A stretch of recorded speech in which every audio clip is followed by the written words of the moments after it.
A new announcement in Northwest England could bring big changes to hydrogen offtaker agreements globally. I'll discuss this on today's Hydrogen Podcast. So the big questions in the energy industry today are, how is hydrogen the primary driving force behind the evolution of energy? Where is capital being deployed for hydrogen projects globally? And where are the best investment opportunities for early adopters who recognize the importance of hydrogen? I will address the critical issues and give you the information you need to deploy capital.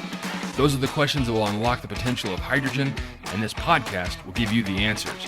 My name is Paul Rodden, and welcome to the Hydrogen Podcast. In an article from BusinessGreen.com, Cecilia Keating writes, Kellogg's, Kraft Heinz, Jaguar Land Rover, and PepsiCo ink deals for blue hydrogen from HyNet cluster. UK production of Monster Munch crisps, Heinz baked beans, Rice Krispie cereal, and Land Rover Discovery cars could be powered by low-carbon hydrogen in the near future, after a flurry of manufacturing companies in the northwest of England and North Wales announced agreements for the versatile energy source produced at the proposed HyNet Industrial Decarbonization Cluster.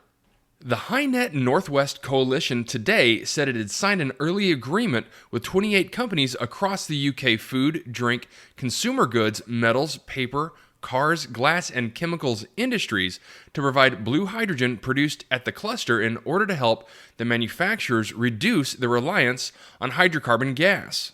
Among the organizations confirmed to have signed memorandum of understandings with HyNet over the last 10 months include Kellogg's, which is aiming to reduce the emissions of its cereal manufacturing facilities in Manchester, and Wrexham and PepsiCo, which is eyeing the decarbonization of operations at its Skelmersdale factory, which produces Walker's Crisps and Monster Munch. HyNet, which was selected by the UK government last year as one of 2 priority industrial decarbonization projects, is planning to produce low-carbon or blue hydrogen from the mid-2020s as part of plans to reduce emissions generated by the UK's largest manufacturing region by 10 million tons. The cluster of companies aim to produce the hydrogen using SMR powered by natural gas power plants fitted with carbon capture and storage technology to mitigate the vast majority of emissions generated through the process. Other manufacturers have signed as interested off-takers for the blue hydrogen produced at the site include Kraft Heinz, which operates Europe's largest food processing facility in Wigan, and Novelis, owner of the continent's largest aluminum can recycling plants in Warrington. Glass bottle manufacturer Incirc, glass manufacturer Pilkington Glass, and auto company Jaguar Land Rover, and consumer goods company Essity have also signed a memorandum of understanding with HyNet, this according to the coalition. HyNet project director David Parkin said the slew of deals was evidence of high demand for low-carbon hydrogen that could help emissions-intensive businesses decarbonize their operations. He says, "We are receiving a high level of interest from businesses who want to use it to rapidly cut their carbon dioxide emissions, helping the UK's journey to net zero and to manufacture low-carbon products, driving value for businesses and its customers."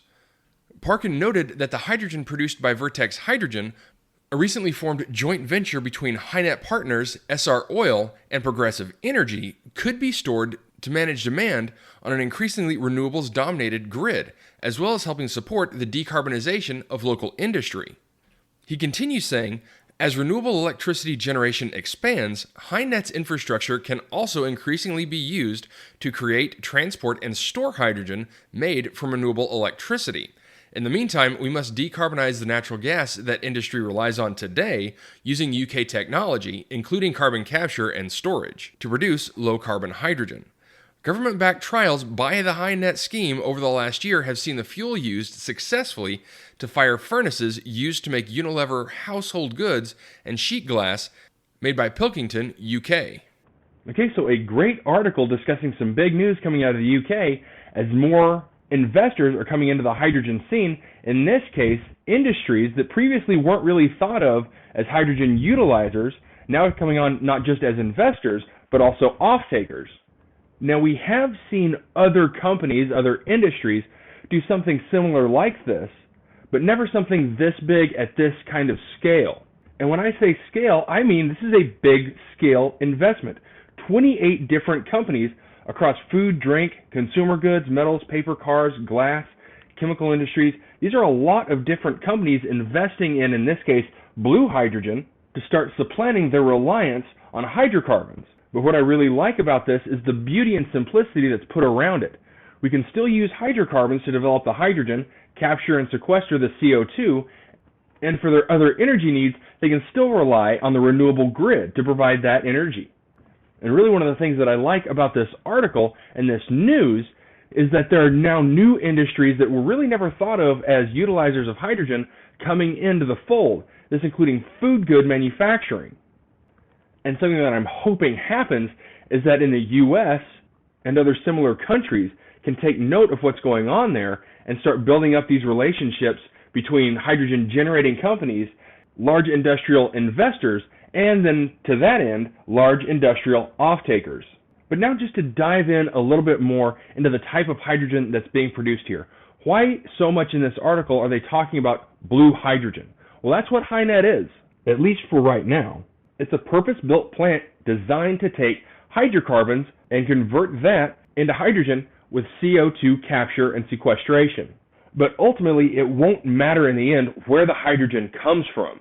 But in looking at the broader overall scope of these investments and the HyNet setup, you really start to get the image that they're taking the future into account when talking about this project, such as utilizing renewable electricity to generate the hydrogen, but also continuing to develop hydrogen in this manner when renewable electricity is in its off-peak time. Now, one of the partners that was announced that I am really excited about is the Jaguar Land Rover investment, in that they have announced a fuel cell vehicle to come out later. And now, regardless of what model gets developed, it really doesn't matter. The fact is, now Land Rover has a straight source for their hydrogen, not just for vehicle development, but also testing and manufacturing processes that go into it.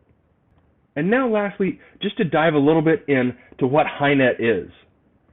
Now, HyNet is a hydrogen hub that's been set up between Liverpool and Chester. And when I say hub, I mean this is a legitimate hub.